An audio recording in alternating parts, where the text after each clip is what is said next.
I am 20 female, have recently moved out of my mother's house for college. I enrolled in scholarship. The other night, my mother wanted her, my younger brother, and I to have dinner together. It's been a while since we've spoken, and I'm afraid this might happen again.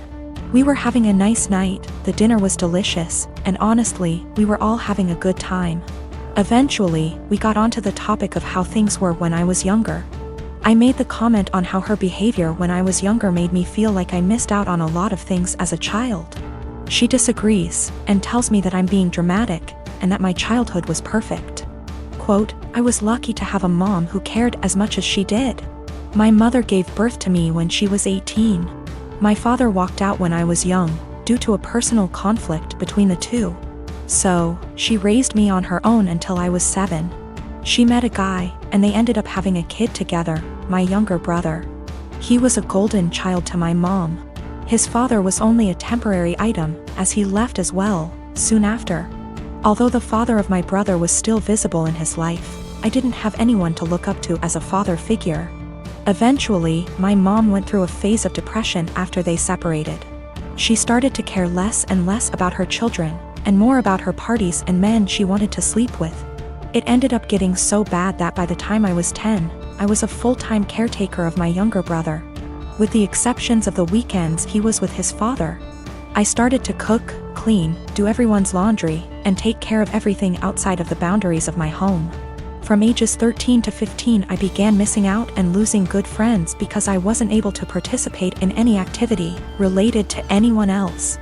I didn't get a car or a phone until I was 18, and even then I wasn't allowed to leave my house. I graduated senior year with flying colors and ended up getting a scholarship to a really good college. I took this opportunity not only to focus on myself, but to also help my mother realize that I was not going to be around forever.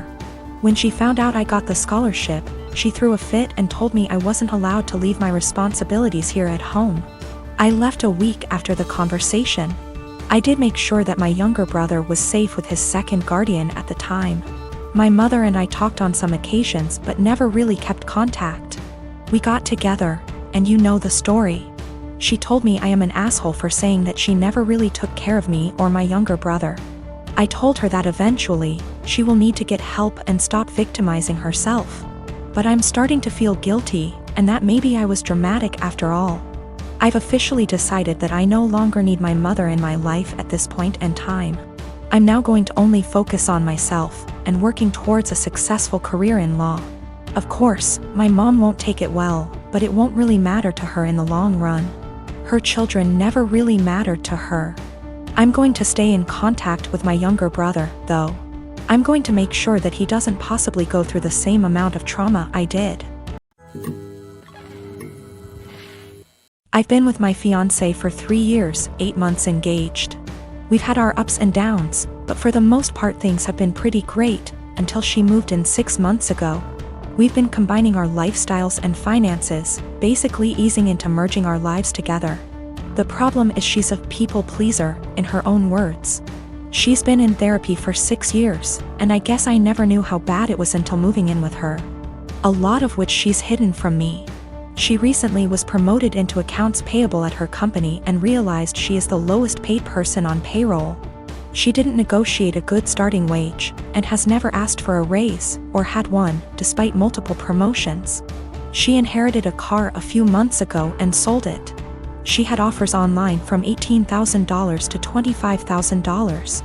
But sold it to the first person who showed up for $10,000. She caught someone stealing her bike at college. The woman stealing the bike managed to convince my fiancé that it was actually her bike, and my fiancé just let her take it, despite the fact that she caught the woman cutting her bike lock. Last spring was my 30th birthday and she ordered a giant chocolate cake for the party. The cake normally comes with nuts, but given my allergy for nuts she ordered it without them. Well, when she went to pick it up and it had nuts on it, she just paid for it and brought it home. I couldn't even be in the same room as the cake. Which brings us to tomorrow. My father recently passed away and I need to fly to the other end of the country to get things sorted out with family, attend the funeral, etc. Meanwhile, we recently had a pipe burst in our home, and the contractors will be out tomorrow to fix it. My flight's at 6 a.m. and my fiancé will have to handle it, including all the negotiations because we don't know the extent of the damages. I've been giving it a lot of thought and I just don't trust my fiancé to handle it. And if I can't trust or rely on her to do something like this, how can we really be life partners? I mean, I trust that she is always looking out for me and has my best interest at heart, but I can't trust her to get things done. We've talked about it a few times before, but it's been unproductive. She's convinced she's just being nice and doesn't like confrontation, then brings up examples of extremely confrontational people. I think she puts her aversion to conflict above her / our long-term goals, and she needs to find a happy medium. She doesn't understand how negatively this is impacting her life. But at the same time, we've had some amazing years together and she really is a great person. We're compatible in almost every other way. I have 3 children, the oldest being 16M.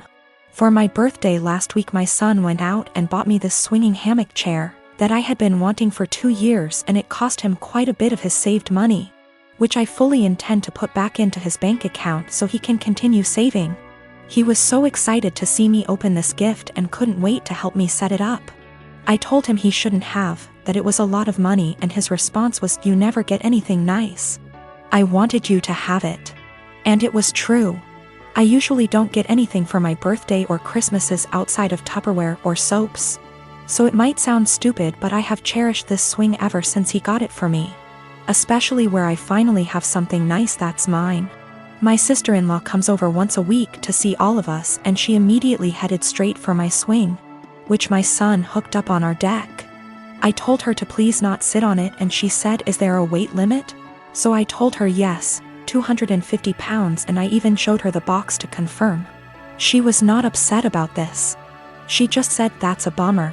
They need to make something capable of holding us big girls."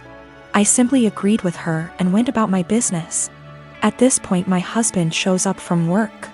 When I went inside to grab us some drinks, her and my husband are talking on the porch, and not even 5 minutes later I hear a loud crash. I go out and sure enough she had sat in my swing and the crochet netting around the hook snapped on one side, causing her to fall right on her ass. She is sitting there laughing, gets up and says, "I guess I need to learn to listen." So I lost it. As I said above, I literally never get anything nice. Never. This is the one thing that I had that was mine, and it didn't even take someone a freaking week before they ruined it for me. So I said, "I literally just told you not even 20 minutes ago that it would not hold you, and to please not sit in it." She makes some comment about, "Usually the weight limit is a lie. I thought it would hold." So I said, "The weight limit probably would have held if you were only 50 pounds heavier than it, not 150. She is 420-ish lbs because she is one of those girls who eat food on camera for money, and she absolutely loves her weight. But regardless, instead of apologizing or offering to compensate me for my destroyed item, she has resorted to saying I'm a shitbag for making her feel like her weight is a problem and my husband is on her side. My 7-year-old daughter's doing virtual school in our living room recently.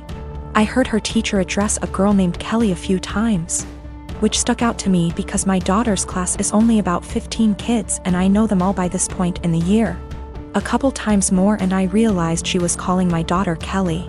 My daughter's name is Keely, pronounced Keely. So after school was over I asked her if that had been happening all year in this teacher's class, and she said it had, and it really annoyed her. I asked her why she hadn't corrected the teacher if it annoyed her so much, and she said she had repeatedly at the beginning of the year, but the teacher kept calling her Kelly, so eventually she gave up on reminding her. I sent the teacher a quick email explaining the misunderstanding but got no response. This teacher teaches a special subject, think music, gym, art, or language, not just one grade level. So my daughter will be in her classes for the next several years, so we couldn't just wait it out. And how moments like these are handled now will set the stage for how my kid deals with similar situations on her own in the working world. I encouraged my daughter to come to class early or stay later again, thinking maybe she hadn't heard or understood her last time. So a quiet one-on-one would be better. She got to the class early and she told her very politely that her name was Keely like really, instead of Kelly like jelly. And that people often get it confused, so she just wanted to clarify. So class starts and sure enough she gets called Kelly again almost immediately. So there's only so much self-advocation a 7-year-old can be expected to do. I just walked over and said, "Hi, this is Keely's dad." Her's name not Kelly. It's Keely. A few hours later I had an email in my inbox inviting my wife and I to a parent-teacher conference with the vice principal. The long and short of the meeting ended up being the school feels that while the teacher probably should have learned her name, that the real problem is she feels I challenged her authority by correcting her in class and that the names were similar enough for it to not have warranted such drastic action. That surprised me. I couldn't believe a meeting was necessary, let alone that it cast blame on us. I can't tell if I'm being that annoying, my kid matters most parent that my grandmother the schoolteacher always complained about, or if the teacher should just learn her damn name, because that's a basic part of her job.